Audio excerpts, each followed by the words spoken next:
rato con nosotros en este viaje que has hecho desde Villa La Angostura. Así es. ¿Cómo es que llegas a Villa La Angostura? Bueno, yo soy neuquino de origen, entonces después de haber terminado mi formación de grado y mis primeros posgrados, yo estudié kinesiología y fisiatría en la Universidad de Buenos Aires, hice el primer posgrado de medicina china y después de eso decidí volver a la provincia. Y en eso de volver a la provincia podía ser cualquier lugar, pero tenía una preferencia por la cordillera, que era nuestro lugar de vacaciones cuando yo era chico. Claro. Entonces se dio, tuve la suerte de que salió el cargo en el hospital, en el único hospital que hay en Angostura, y bueno, allá fuimos. Fuiste el primer kinesiólogo de Villa La Angostura. No de Villa La Angostura, pero sí del hospital, del hospital público, sí. Ajá. Sí, sí. Sebastián, ¿qué es la medicina china? La medicina china, bueno, es toda una disciplina completa, en paralelo a nuestra medicina, ¿no? Digo, es totalmente abarcativa. Todo proceso de salud puede ser abarcado por la medicina china. Lo más conocido es la acupuntura, Ajá. pero es una herramienta. Después están las ventosas, las moxas, las hierbas. Después hay una parte que vendría a ser lo que sería nuestra psicología, que es la terapia del yen o la palabra, le llaman. Y bueno, según las características del proceso de salud o de enfermedad de la persona, se elige el orden en que se aplican cada una de esas herramientas. O sea, vos a la medicina convencional, digamos, le sumaste este otro tipo de práctica. Exactamente. ¿Y también la osteopatía? Y la osteopatía. ¿Y sí. qué es la osteopatía? La osteopatía es un posgrado de la kinesiología.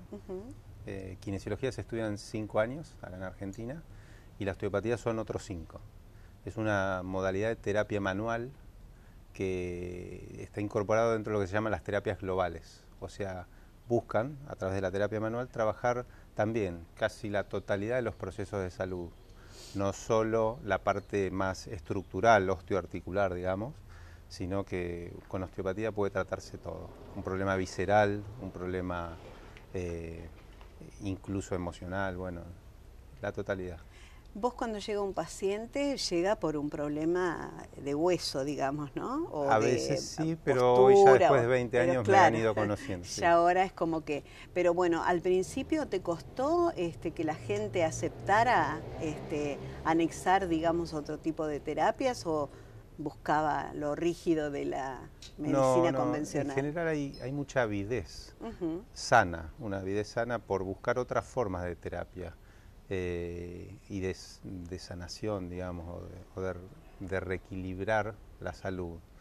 Es lo que yo observo, sobre todo al trabajar en salud pública por la mañana y después en mi espacio, observo que la gente está reticente a tomar medicamentos y a buscar, digamos, los ¿no? Antiinflamatorio para una inflamación y todo así, es decir, la pastillita.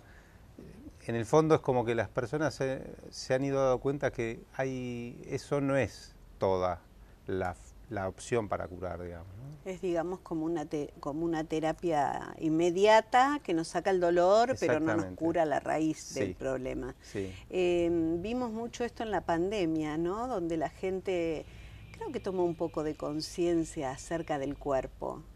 La pandemia fue bien interesante, sí, en todo sentido. O sea, nos llevó hacia adentro indefectiblemente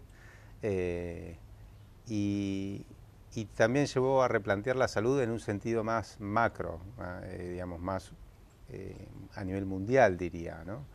Y en mi experiencia la gente más aún se acercó a otras formas de salud, sí. Era como querer levantar el sistema autoinmune para no caer en la enfermedad. Es como que la repensamos de otro lado a la enfermedad, ¿no? Al COVID. Sí. No se pensó como un virus que me atacaba, como una angina. Fue como pensar, a ver, ¿por qué me puede llegar a agarrar? Y ahí empezamos a querer levantar el sistema autoinmune, a estar mejor, a estar con la cabeza más fuerte para que no nos tome esa enfermedad, ¿no? Sí, sí, fue un proceso muy, muy interesante. Se mezcló mucho con el miedo también. Sí, también. Y bueno, pero lo transitamos como tantas otras cosas. Y nos dejó muchas cosas. Dejó muchas enseñanzas. Muchas sí. enseñanzas, y creo que también en la medicina hubo un cambio muy grande. Sí. Porque hoy la gente busca todas estas alternativas que hacen al mejor vivir, ¿no? Claro. Al no caer en la enfermedad. Sí. No, uno dice alternativas, sí. Pero claro, porque... Alternativa a la otra. Exactamente, y porque nuestro modelo es, claro. es occidental. En Oriente la alternativa sería lo nuestro, ¿no? Claro. Lo importante es que en lugar de que sean alternativas, que sean complementarias, porque claro. son fácilmente complementarias. En mi experiencia, digamos, uno enriquece una terapia con la otra. Y nuestra forma occidental de la salud sería muy fácil de enriquecerlas ampliando la mirada a Oriente, porque tienen otra cualidad de observar los procesos de salud. O sea, ya la parte, digamos, diagnóstica, de cómo observan el proceso de salud, y que es mucho más preventiva que la nuestra. Es decir, nosotros como que llegamos tarde claro. en el proceso de la salud. Ya está la enfermedad. Cercano a la enfermedad, sí. Y los primeros síntomas, las primeras observaciones que hacen en Oriente son súper valiosas, y si uno aprende a detectarlas, permiten mantener el equilibrio o restablecer el equilibrio mucho antes que la enfermedad.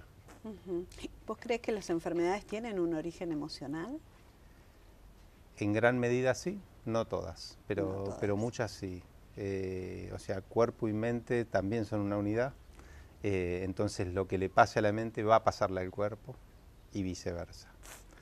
En los principios de la creación de nuestro país, el médico de cabecera cumplía una función muy importante en lo que era, ¿no? Porque no solamente veía al paciente, sino también veía a la familia, al entorno, si había algún problema. Creo que eso de después empezar a desmembrar al ser humano y que cada médico tenga su especialidad también hizo de que se pierda un poco esta idea del ser como una unidad, ¿no? Sí, totalmente de acuerdo. Se parcializó la observación. Claro. Es lo contrario a las medicinas globales.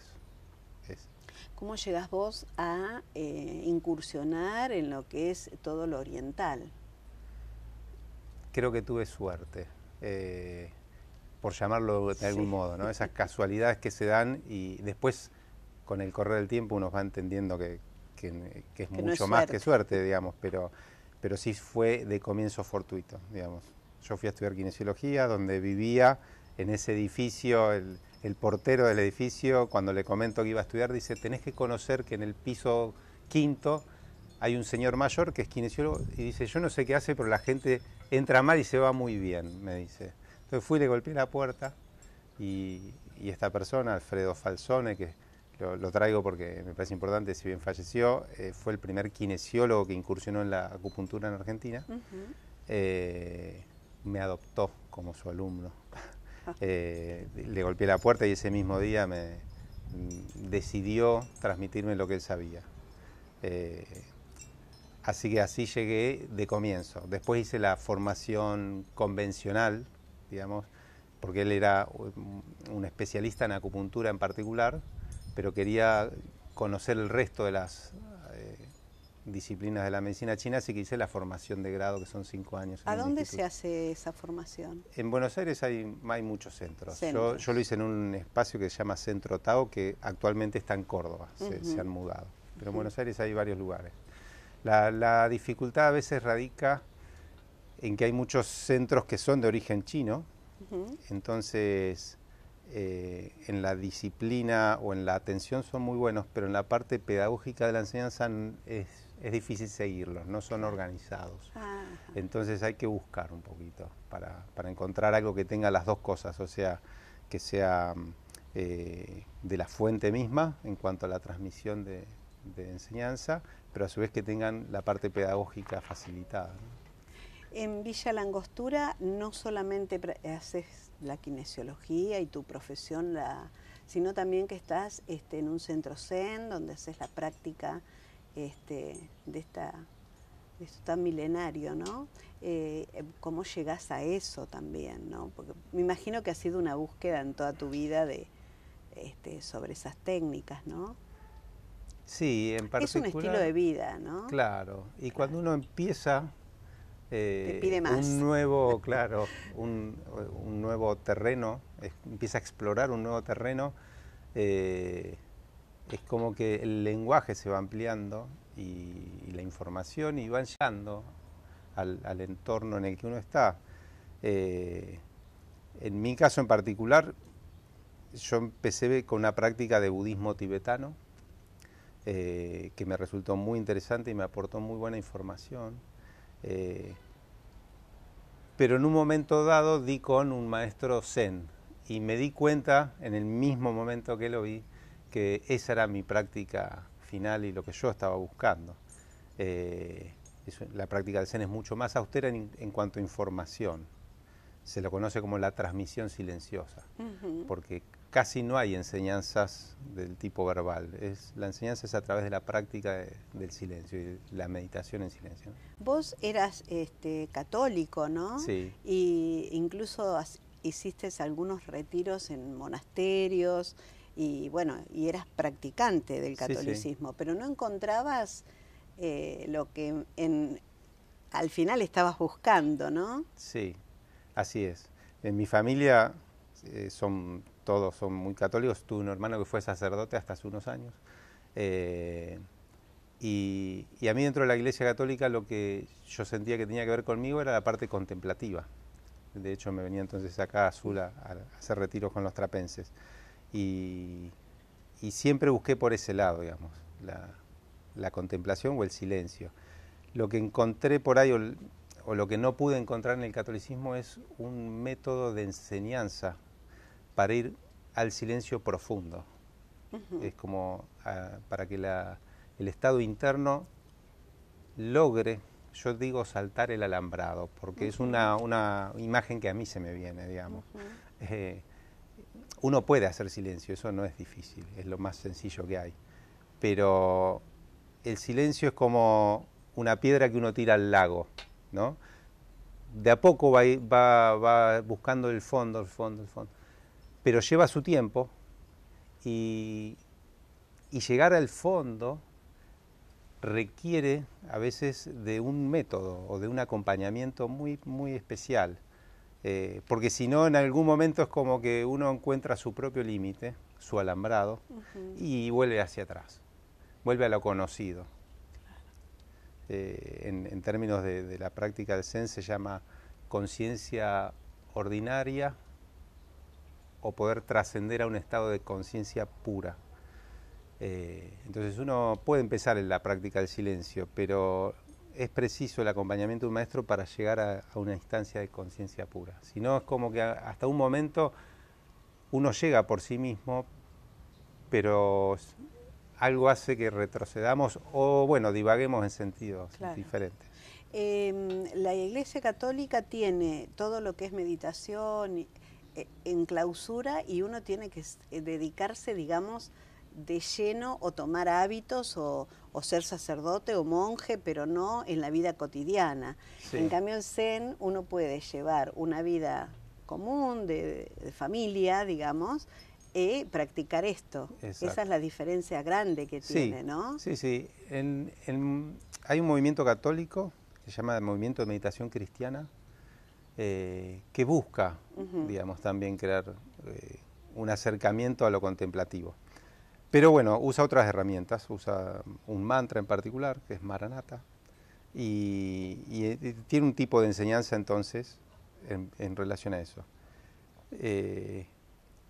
Pero por ahí la práctica del Zen, en el Zen se dice que la disciplina del Zen es la última estación, porque a veces uno va buscando en el proceso de la meditación o de la introspección, el autoconocimiento, va buscando herramientas y distintas formas, y todas tienen algún tipo de soporte, como puede ser la oración, un mantra, la meditación en un objeto, bueno, distintas formas. Y el Zen es como soltarlo todo, es la práctica sin objeto más que la realidad misma.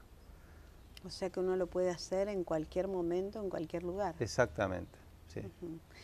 ¿Cómo lo llevas vos diariamente con tu vida familiar, con tu profesión, con tu trabajo y bueno, con la locura del mundo? Porque eso no lo podemos obviar cuando estamos insertados en una sociedad, ¿no? Es que la única utilidad que tiene practicar un rato de silencio al día es si eso después puede llevarse de alguna forma a la vida cotidiana. En mi caso, donde por ahí noto la mayor utilidad es en mi momento terapéutico. O sea, poder tener una escucha atenta hacia la persona y mientras estoy realizando la atención estar totalmente con esa persona, para mí es lo más importante. Así que ya desde ese lugar me aporta mucho a mi vida cotidiana. Claro. ¿Qué es el Zen? El Zen es parte del budismo. ¿Dónde nace? Sí, el Zen es parte del budismo y como tal nace del Buda mismo, del Buda histórico, algo más allá de 2500 años para atrás, digamos. Es linda la historia de su comienzo porque el Buda era una persona normal, era un príncipe, pero que decidió dejar las riquezas y demás para ir a buscar, a tratar de comprender el mundo, porque sentía una avidez de un conocimiento que no estaba dentro del palacio claramente. En su proceso personal, en un momento abandona todo y decide sentarse debajo de un árbol hasta poder comprenderlo todo, o mejor dicho, soltar toda comprensión, que es más o menos lo mismo. Y eso se le llamó la iluminación. De hecho, el Buda, el término que se le da, significa el iluminado. Claro. Es un término, como decir maestro, digamos. Posterior entonces a su iluminación, él baja y comienza a enseñar y se empieza a formar un grupo de practicantes en torno a él y a transmitir las primeras enseñanzas.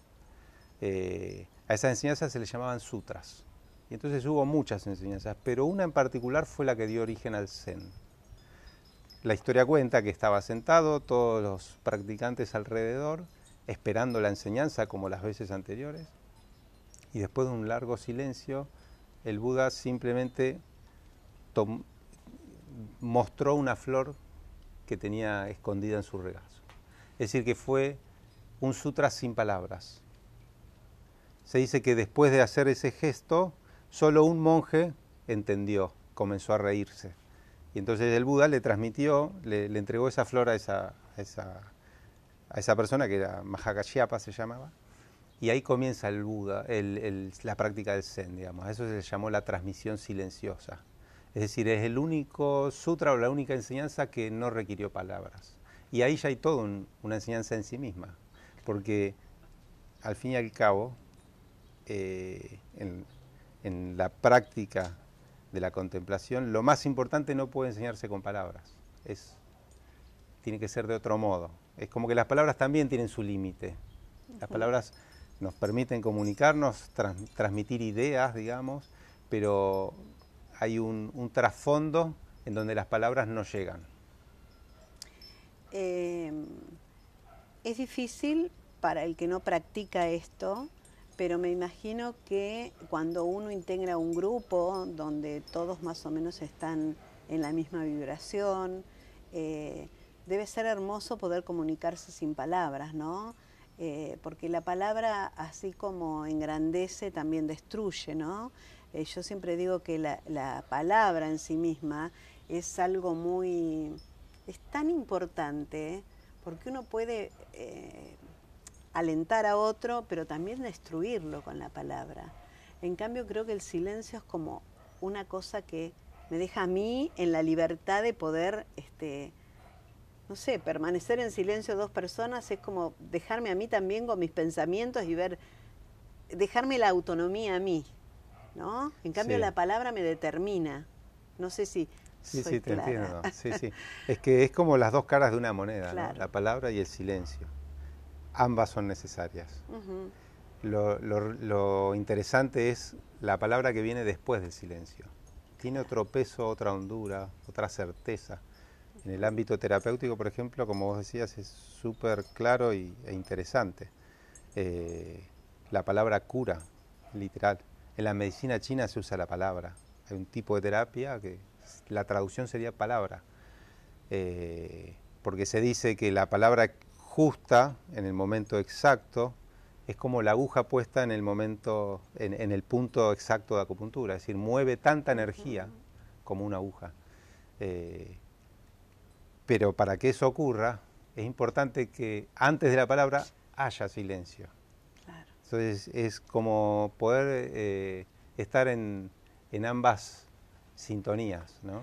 Yo creo que el tomar conciencia de la palabra nos hace pensar lo que vamos a decir, Claro. ¿no? Alargar las palabras así porque sí. Y a veces no pensamos lo que decimos y hacemos tanto daño, ¿no? Sí. Especialmente las personas que trabajamos con la palabra, los docentes, los padres. Deberíamos formarnos un poco más en esto de la palabra, ¿no? De saber el significado verdadero de la palabra, porque a veces las usamos y no sabemos el significado de la palabra. Sí, sí. Y si vamos a ampliar un poquito más, Sí. no es solo la palabra, sino el lenguaje, en todo sentido, claro. ¿no? O sea, la palabra como lenguaje verbal, sí. Pero también hay un lenguaje físico, Claro. Una forma de decir las cosas Sí. que hace que esa misma palabra tenga otra contundencia. Estás en un centro Zen, en un grupo Zen en Villa Langostura, pero me decías que durante la pandemia porque a ver, convengamos que no hay maestros Zen por todo en Argentina, hay pocos. Sí, contados, ¿no? Con los dedos de la mano, los verdaderos maestros al menos. Claro, pero en la época de la pandemia se utilizó mucho que se agregaran a través de las redes, ¿no? de la tecnología. Una persona que quiere incursionar en esto, que no sabe nada, pero dice, wow, quiero aprender, ¿cómo tiene que hacer? ¿Cómo es el comienzo de esto? Bien. Yo estoy vinculado a un centro que está en Buenos Aires que se llama La Ermita de Paja. Uno puede buscar en internet Ermita de Paja o www.sazen.com.ar, porque Sazen es el término de la práctica de meditación Zen. Ajá. El momento de sentarse se llama Sazen, con doble Z. Entonces esa es la dirección. Y bueno, ahí es una forma de vincularse a un verdadero maestro, que es el maestro Bustamante, que fue quien fundó la Ermita de Paja. Es el primer centro de práctica Zen en Argentina, un centro verdaderamente serio. Y como decías, gracias a la pandemia se habilitó la práctica vía Zoom. Es decir, antes los que estábamos lejos nos sentíamos un poco lejos, es decir, participábamos a través de los retiros que hay con alguna frecuencia. De hecho, nosotros en Villa Langostura a nosotros nos toca organizar los de noviembre, esos son en la Patagonia. Y bueno, esa es la forma, 4 días de silencio y de práctica. Pero después está la práctica diaria que uno puede hacer vía Zoom. Entonces es cuestión de vincularse a la Ermita de Paja, enviar un mail, ¿Y se acercarse. tiene una formación previa? La formación es muy simple. Es muy simple. Es muy simple. Que es cómo disponerse y cuál es el sentido verdadero o la forma, digamos, la intención con la que uno debe practicar. ¿Sí? La actitud mental sería correcta. Pero bueno, todo eso se enseña antes de la primera sentada, antes de la primera práctica. Es decir, antes de poder sumarse uno al vínculo de Zoom, digamos, tiene que recibir instrucción. Pero eso es una sola vez y son unos 40 minutos a 1 hora. Se recibe la instrucción, uno saca también sus dudas y demás, y se explica los 3 principios básicos de la práctica, que son la actitud corporal, es decir, la postura más adecuada, la respiración y la actitud de la mente. Entonces, la instrucción trabaja sobre esos 3 puntos, para que la persona sepa entonces cómo realizar una práctica correcta. ¿Ustedes cuando hacen los retiros, hay alguien que los dirige o son ustedes solos? No, el mismo maestro. ¿El mismo maestro se conecta viaja. o viaja? No, viaja. Sí, es presencial. Claro. Y lo hace alrededor de todo el país, él también. De todo el país y en Chile también, Ajá. sí. Bueno, actualmente está en Buenos Aires, en Patagonia, hasta hace poco también se va en Córdoba, ahora está viajando un poco menos cuestiones que está un poco más grande, y en Chile, en Santiago de Chile. Son los lugares que actualmente se da retiros. Sebastián, además de todo esto que haces, que es una forma de vida, ¿no? Sos escritor. Ah, sí. O al menos has incursionado en lo que es, has publicado libros. Eso sería más correcto decirlo, sí, sí. Para mí escritor es algo un poquito más... Bueno, no, es el que escribe. Sí, pero sí, tuve... ¿Cómo te nació esas ganas de escribir? ¿O siempre las tuviste? Diría que no sabía que las tenía. Y surgió de forma abrupta a partir de una experiencia muy fuerte que vivimos los angosturenses, que fue la erupción del volcán Puyehue en el año 2011. Para poner en contexto, se hagan una idea, es como si uno está normal en su casa y de pronto explota a una cercanía de unos 20 kilómetros, algo parecido a una bomba atómica, digamos, una columna de cenizas y piedras de 12 kilómetros de altura. Y horas después, todo lo que uno conoce y está a su alrededor se transforma en una lluvia de arena. Es decir, se transforma. Villa Angostura es un lugar muy lindo por ahí para el que no lo conoce, pero si hay algo que predomina son los colores. Y en ese momento todo fue transformado por un color solamente, que era el gris. Lo tapó todo, más o menos unos 40 centímetros de arena, piedra. ¿Y cómo fue esa experiencia? ¿Se refugiaron? ¿Pudieron tomar precauciones? No, fue de golpe. A mí me pasó algo en particular diferente. O sea, la erupción duró 6 meses. Empezó un día, pero después, durante las primeras 2 semanas fue muy fuerte y después por ahí paraba un día y al día siguiente arrancaba y así. El proceso duró 6 meses. Yo puntualmente el día que comienza estaba en Neuquén, había ido a ver a mis padres. El día anterior había salido. Y solo para pasar 2 días. El problema fue que no pude volver porque las rutas se cortaron hasta unos 5 días después de que hizo la erupción. Es decir, que a mí me tocó vivirlo distinto, no en el momento mismo que digamos, ocurre la primera erupción, sino que me tocó llegar a un lugar que era totalmente distinto al que me había ido 2 días, 3 días antes, transformado, ¿no? Entonces fue una experiencia tan fuerte, tan conmovedora y todo lo que vino después. Esos 6 meses transformaron la vida de los que estábamos ahí. Es decir, nada fue igual. Si uno trabajaba en un lugar o en otro, eso era indistinto, había que tener lo básico, ¿no? Agua, la luz se cortaba permanentemente, tener algo de comida disponible. Era parecido a una guerra, digamos, una situación así media apocalíptica, y ayudarse, tal cual. De hecho, al día de hoy se conmemora en Angostura el Día del Voluntariado. Porque la gente, se conformó un grupo de voluntarios para ayudar, porque la gente mayor no podía sacar toneladas de arena de arriba de sus techos. Claro, los techos corría se caían. Riesgo. Claro, los techos se caían. O sea, había peligros también de la vida de la gente. Sí. Entonces, voluntariamente se conformó un grupo muy grande de gente, principalmente joven, pero había de todas las edades, porque cada uno ayudaba en lo que podía, y eso hizo que quede como conmemorándose el 6 de junio como el Día del Voluntariado. Así que eso también fue algo muy lindo, ver cómo sale una cualidad humana que yo no había visto en otro momento. Es como que de pronto, sin darnos cuenta, cada uno de nosotros está un poquito en la burbuja de sus asuntos. Y así vamos, ¿no? Cada uno con sus cosas. Cuando pasa algo que nos toca a todos, es como que la burbuja se rompe y uno observa a los que están alrededor y veo cómo estoy y automáticamente veo cómo está el otro. Es muy interesante. Creo que todo eso me llevó a escribir la historia, que es una novela, pero que tiene como punto de partida una persona que está en ese momento. ¿Cómo se llama el libro? El libro se llama La Escala Sagrada. ¿Por qué? La Escala Sagrada hace referencia a una escala musical antigua, que se llama escala solfegio o escala sagrada, que es la que usaban, por ejemplo, los cantos gregorianos de comienzo. Se dice que se usaba esa escala musical porque generaba una resonancia, una vibración en la persona que hacía que su nivel de conciencia ascendiera de algún punto. Es decir, llevaba a un estado de mayor presencia de la persona.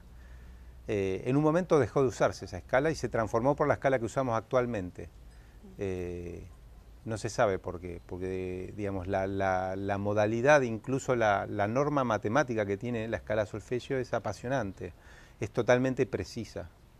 Es muy lindo para investigarlo.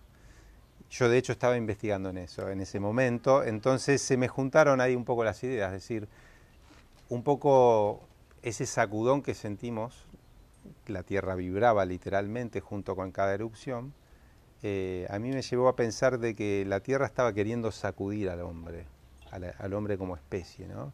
Es decir, estamos en una sintonía muy destructiva en relación al planeta, ¿no? Claro. Y eso, en algún momento, el planeta va a sacudirnos. Nos está sacudiendo con las tormentas en este momento. Exactamente. Entonces, no quiero contar mucho de la historia, pero es como si esta erupción, un grupo de investigadores se dan cuenta que es una nota de la escala que empieza, y que hay otras u otros eventos donde ya ocurrió, digamos, como que la naturaleza ya empezó a tratar de sacudir al hombre, ¿no? Claro. De hecho, en la portada hay una nota ahí debajo del título que dice: el hombre intentó transformar la tierra, ahora la tierra transformará al hombre. Es como que esa fue la sensación estando en ese evento natural. Y creo que los eventos naturales hay algo de eso, es decir, es como... Es de mirar un poquito más allá de lo que pasa. Sí, es como el perro que se quiere sacudir las pulgas, digamos. Yo creo que la Tierra en algún momento, como sistema biológico, digamos, todo sistema biológico busca siempre un equilibrio saludable. La Tierra como tal también. Y el único elemento disruptivo en ese elemento saludable, lamentablemente en la Tierra, somos los seres humanos. Entonces, en algún momento va a requerir que despertemos a esa situación. ¿Y el segundo libro? El segundo libro, ese es más actual, salió este año. Ese libro se llama Seres que sí existen. Y hace referencia, el otro era como hablar del universo y el macrouniverso, y este libro es como ir como si el péndulo fuera al otro extremo. Esto habla de la humanidad, y esto va al extremo contrario, que es hablar de un individuo. Y en realidad, Seres que sí existen hace referencia a cuánta riqueza hay detrás de cada individuo. Entonces es una historia pequeña, diría, donde indaga la profundidad de la historia de una persona y los que se acercan a él. En particular, ocurre después de la pandemia. Es como que a mí las situaciones disruptivas me invitan a escribir. Esperemos que no saquen más libros. Esperemos que no. Pero no lo sé, creo que va a haber. No, creo que va a haber pronto otro. No, pero o me llevan a repensar, eso sí, es así. Y entonces, Seres que sí existen hace referencia a las personas, sobre todo en las ciudades se ve. Las ciudades hay una dinámica un tanto acelerada, y parece que hay personas que no existieran, están como al margen, como si estuvieran en un gris o en un sepia casi no vistos. Sin embargo, atrás de esas personas, como atrás de cada uno de nosotros, hay un mundo entero. Entonces, hace referencia a un grupo de personas que casualmente están por ahí en esos o están por llegar a caer a ese margen, digamos. Y bueno, va por ahí la historia. Hay que descubrirlas. Hay que descubrirlas, sí. Yo tengo por ahí una suerte especial, y es que a través de mi espacio terapéutico me permite, digamos, destinar el tiempo para hablar con las personas, y a mí me gusta mucho, o sea, porque atrás de cada persona es fabuloso el universo que hay. Historia. Hay una historia muy grande, muy rica. Somos únicos e irrepetibles, ¿no? Si todos tenemos algo que, bueno, pero si no tenemos el tiempo para esa persona, no lo vamos a saber nunca. Nos parece que somos todos iguales y metemos todos en la misma bolsa. La juventud está perdida, los viejos no sirven. O sea, metemos todo en la misma bolsa y no sabemos que cada uno tiene su impronta, ¿no? Así es, así es. Las personas mayores, a mí particularmente me encanta escucharlas. O sea, la cantidad de vida que hay, y de vidas, o sea, porque... pero ¿cuándo hiciste tal cosa? Porque antes no te dedicabas a esto, sí, pero antes de eso hice esto otro, o sea, es sorprendente la riqueza que hay atrás de cada uno. Es sentarse a escucharlos, ¿no? Sí. Y creo que a los jóvenes también. Totalmente. Los jóvenes tienen tanto para enseñarnos y para mostrarnos que lo que pasa es que no hay tiempo en este momento. En la sociedad en general no hay tiempo. Sí, hay un mal uso, hay digamos, un mal uso del tiempo, El exactamente. tiempo está, es como, pero... se me fue el día, no sé en Sí. qué lo gasté, y quizá no hizo nada productivo, nada, pero bueno, esto de sentarse a charlar con otro, de mirarse a los ojos, más allá de la tecnología que es útil, porque podemos estudiar, porque nos podemos comunicar Claro, sí, a través sí. de kilómetros y kilómetros, ¿no?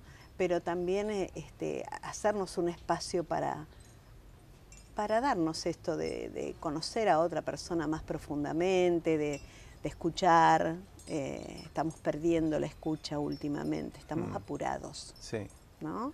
Sí, sí, nos hemos distanciado un poco, es como te decía, Sí. sin darnos cuenta, cada uno va con su burbuja y sus pequeños asuntos y preocupaciones. Y quizá esto que vos decías, ¿no? Que yo coincido plenamente, una tragedia o un problema une más que por ahí una alegría o el estar un día compartiendo con alguien, ¿no? Sí. Pero yo creo que tenemos que volver a eso, ¿no? A la época de antes donde nuestros abuelos se sentaban y compartían una tarde, un mate, un tejido, las abuelas, y charlaban y estaban en contacto. Sí, es sanador. Es sanador, es y sanador. muy enriquecedor. ¿Cómo ves vos, hablando de sanador, la salud mental de la gente? A mí me preocupa. Me preocupa la salud mental y ¿sabés qué me preocupa? La falta de lugares de contención para las personas que tienen salud mental, problemas de salud mental. Sí. No hay como una inversión en centros de salud mental. A veces se ponen todos juntos, el que tiene problema de droga, el que tiene Alzheimer, o lo ponen en un geriátrico. O sea, es como que no tenemos ni siquiera gente formada para eso. Sí. ¿No? No sé Sí. qué mirada tenés vos, que tenés mucha gente. Estoy de acuerdo con vos, o sea, es una deuda pendiente. Creo que hay personalmente un error de abordaje en cuanto a la salud mental. Ya está del título, salud mental, digamos, porque la salud no es mental o Claro. corporal, es total. Y cuando hablamos de mental, en tal caso sería psicoemocional, psicoespiritual. Pero cuando uno dice mental ya se equivoca en el abordaje. Claro. Trata de resolverlo o de acompañar desde la mente. La mayoría de las personas no necesitan ese acompañamiento. El acompañamiento tiene que ir desde otro lugar. A veces hasta sería más bien soltar la mente un poquito, transformarlo en algo más humano, más cómo te sentís, qué necesitas. Un contacto, el contacto también, como decíamos recién, la palabra, con la intención correcta y la forma adecuada mueve mucha energía, y el contacto también. Y a veces es el abordaje que habría que brindar. Hay un proverbio chino, de la medicina china, que es casi como eje central de la medicina, que dice: si enfermas, no busques tu cura, busca tu centro. Y no dice de qué enfermas, o sea, no le importa de qué enfermas. Puede ser una enfermedad física, mental o la que fuera. Pero si enfermas, no busques la cura, busca tu centro. Es como que hay una forma de curar que es reordenándose. ¿Sí? Y nosotros, en nuestra práctica habitual, más bien vamos en el sentido contrario. Si nos enfermamos, buscamos enseguida una cura que esté fuera, digamos, ¿no? Entonces, ese punto de partida ya a veces nos condiciona a malos resultados. O a que se repita. O a que se repita, Claro. exactamente. En cambio, si buscamos el centro... Ayudarnos a reencontrar el centro, es decir, es como volver a habitarnos, volver a casa sería. En la salud mental hace falta eso, dar el espacio, acompañar, generar las herramientas y los momentos para que la persona se anime a volver a casa. Está todo bien, si me quedo acá está todo bien. Pero es el lugar más Qué seguro. difícil que es, hasta a uno le causa un poco de temor meterse adentro y verse, ¿no? Sí, porque hay que atravesar la parte que no me gusta. Claro. Sí, exactamente. Claro. Pero en ese atravesar uno puede tomarlo como un desafío de curación. No podemos estar en otro lugar y estar plenamente bien que no sea en nosotros mismos, digamos. Claro. Eso nos ayuda también a pensarnos en soledad, ¿no? Porque a veces la soledad, la persona que está sola se victimiza, estoy solo, no tengo a nadie, no encuentro pareja, no tengo familia, es como que el otro es el complemento, sí. Cuando en realidad tendríamos que estar enteros nosotros para abordar esa soledad desde una manera sana, agradable. En un sentido real, uno nunca está solo, no hay modo de estar solo. Yo estoy acá, en este caso con vos, pero si no estuviera, están las plantas que me acompañan, están los árboles, las nubes. Claro. Uno nunca está solo. Pero para eso tenés que estar bien vos. Hay que ocupar el centro, sí, ocupar el espacio, la propia casa. La propia casa. Sí, creo que ahí está el desafío en nuestra forma de ver la salud y nuestro sistema de salud, digamos, ¿no? Trabajar en ese, volver a habitarse. Es un trabajo difícil, pero a la vez necesario. Sí, ¿no? Sí. ¿O no? Yo he estado en mi espacio, en mi espacio me refiero a Villa Langostura, me han invitado a un lugar donde trabajan la salud mental y hemos hecho charlas, prácticas de meditación y uno cree que es re difícil o que debería, no sé, dedicarle mucho tiempo, pero es súper interesante porque yo recuerdo, por ejemplo, llegar y que estaba en el lugar, ¿no? Donde hicimos esa cosa de sufrimiento oculto y de personas que se las veía mal, digamos. Poco tiempo después de un rato de silencio y después de una charla y cómo te sentiste vos, todo se había transformado. Quiere decir, uno cree que a veces hay que hacer un proceso para curarse o para volver a un estado de bienestar súper largo. Sin embargo, si hablamos de que solo se trata de volver al centro, nunca estamos tan lejos, porque está acá nomás, sí. ¿no? A veces basta un rato y se transforma, porque ¿qué va a pasar al año siguiente? No lo sé, pero en la realidad el momento real es el que estoy viviendo ahora. Entonces, si en este momento hubo una transformación y un estar bien, bueno, ya cambió la cosa. Claro. Y cambia a nuestro alrededor también, ¿no? Automáticamente. Es como que esa energía se expande. Sí. Cuando uno logra la paz en uno, también la proyecta, ¿no? Sí. Mucho de la salud mental tiene que ver con esto de la burbuja que te mencionaba. Claro. En términos de psicología sería la neurosis, ¿no? Claro. Es decir, el propio rumiar las preocupaciones. La mente queda como chapoteando en el barro, claro, con los asuntos que nos preocupan. Y entonces es preciso pinchar esa burbuja, porque no tiene sentido. O sea, es como... es solo un condicionamiento de la mente. Es un hábito, un mal hábito de la mente. Pero si desarrolló ese mal hábito, puede desarrollar otro hábito más saludable. Totalmente.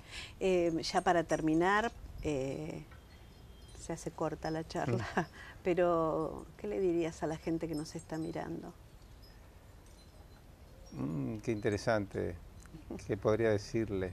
Que si algo de lo que hablamos le generó sintonía, vibración, digamos, llamó su atención, que lo que fuera, que de eso tomen y busquen. Hoy puede ser a través de internet. O simplemente ni siquiera busquen, estén atentos a ver qué pasa.